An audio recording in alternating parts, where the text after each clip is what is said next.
우선 서울지검장님께 여쭤볼게요.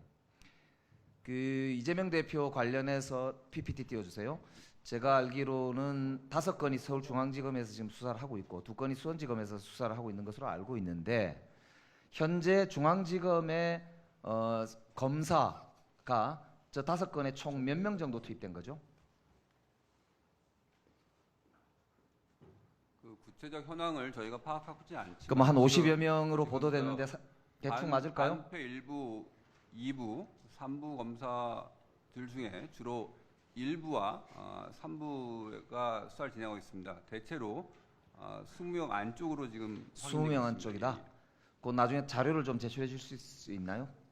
지금 수사 진행 중인 부서는 1부와 3부이고 재판 진행 중인 사건은 공판 5부에서 주도적으로 하고 있습니다.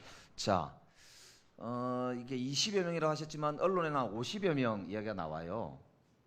그래서 현재 중앙지검의 정원이 보니까 검사가 267명으로 되어 있습니다. 예.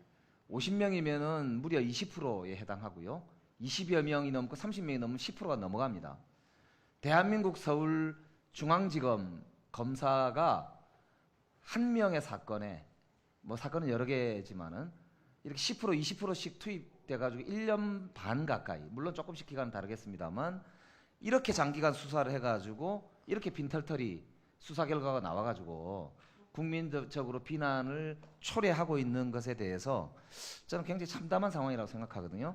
2016년도에 잠깐만요. 2016년도에 박근혜 특검팀이 검사가 25명이었습니다. 수사는 70일 정도 했다고 하거든요.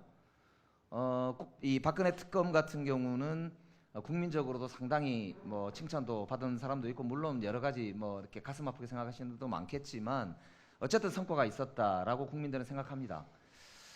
이렇게 된 직접적인 원인이 뭐라고 생각하세요?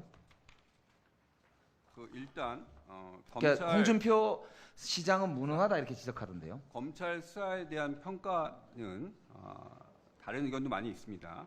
그 의견에 동의할 수 없고요. 네. 그러면 말씀하신 모든 사건은 지난 정부에서 이미 수사가 시작된 사건입니다. 정확히 말씀드리면 이재명 대표가 국회의원 선거에 출마하기 전, 당대표에 출마하기 전에 이미 지난 정부에서 전부 수사가 시작된 사건이고 그때 검찰총장이 누구죠? 제가 와서 새로 그때 시작한 검찰총장이 누구죠? 제가 그 답변하세요. 당시에 답변하시죠. 그 당시에 제가 와서 시작한 사건은 유일하게 그러니까 지검장님한테 제가 뭐라고 하는 게 아닙니다. 그 당시에 검찰총장의 사실상 지휘권이 배제된 상태에서 지휘권 배제가 어떤 경우에 됐었죠? 이성윤, 이정수 지검장의 주도하에 사건 수사가 진행되었습니다. 아니, 검찰총장의 지휘권이 배제되는 건 매우 중대한 사태인데 지금 잘못 말씀하시는 거잖아요. 지금 지휘권이 언제 거는, 어떤 사건에 대해서 누가 배제시켰나요? 제가 말씀드리는 거는 네. 당시 왜 엉뚱한 소리 하시죠? 지난 정부에 전부 시작된 사건이다.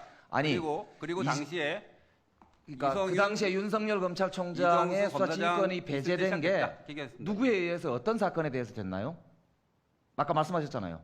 답변해 보시죠. 총장의 지휘권이 배제된 사건은 잘 아시는 것처럼 뭐 도이치나 이런 사건들이 있었습니다. 그러니까 그게 지금 제가 물어보는 거와 무슨 상관이 있습니까? 왜 엉뚱한 소리 하세요? 아까 말씀드린 거는 사실상 그러니까 이렇게 엉뚱하게 답변하시면 안 된다 이 말에 국민들이 보고 계세요. 엉뚱하게 답변드리지 않습니다. 아니 제가 물어본 게 그리고 이 이재명 대표의 수사 과정에 대해서 결과에 대해서 물어봤는데 왜 윤석열 대통령의 친인척 문제에 대해서 말씀드렸습니다. 제가 물어보지 않습니까? 지금 물어보는 것에 대해서 답변을 좀 충실하게 해주시면 좋겠거든요. 자, 이렇게 다시 수사팀 규모도 이례적이지 않습니다. 네, 좋아요. 그런 주장하실 수 있습니다. 제가 저 이명박 전 자, 제가 대통령 질문하고 나서 사건 답변해 담당했습니다. 주시죠. 자, 그러면 이렇게 합시다. 제가 더 시간이 좀 이제 많이 잡아먹었네요. 역대급으로 보면 봅시다. 이번에 기소할 때 말이죠. 영장 청구를 국회로 보낼 때 수원지검에 있던 사건들 2개도 가져와서 기소, 아니 2개가 아니죠. 그러니까 대북 송금 사건 가져왔다가 기각이 되니까 지금 다시 수원으로 내려보냈거든요. 역대급 꼼수 아닙니까? 이게 하나 가지고 자신이 없으니까 이것저것 갖다 붙여가지고 그럴듯하게 포장해서 뭔가 의원님, 상당히 부풀려서 이렇게 시도를 해본 거 아닌가요? 제 판단으로는 백현동 옹벽 아파트 개발 비사건 검사님 한 마이크 켜시고 건이 하세요.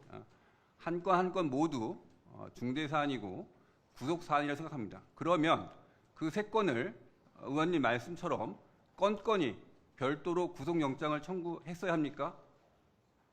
그래서 모아서 한 겁니다. 편의를 위해서 오히려 그럼 한 건 한 건이 제 판단으로는 구속 사안입니다. 그 판단이 잘못된 게 증명됐잖아요. 증명되지 않았습니다. 자, 김명배 의원.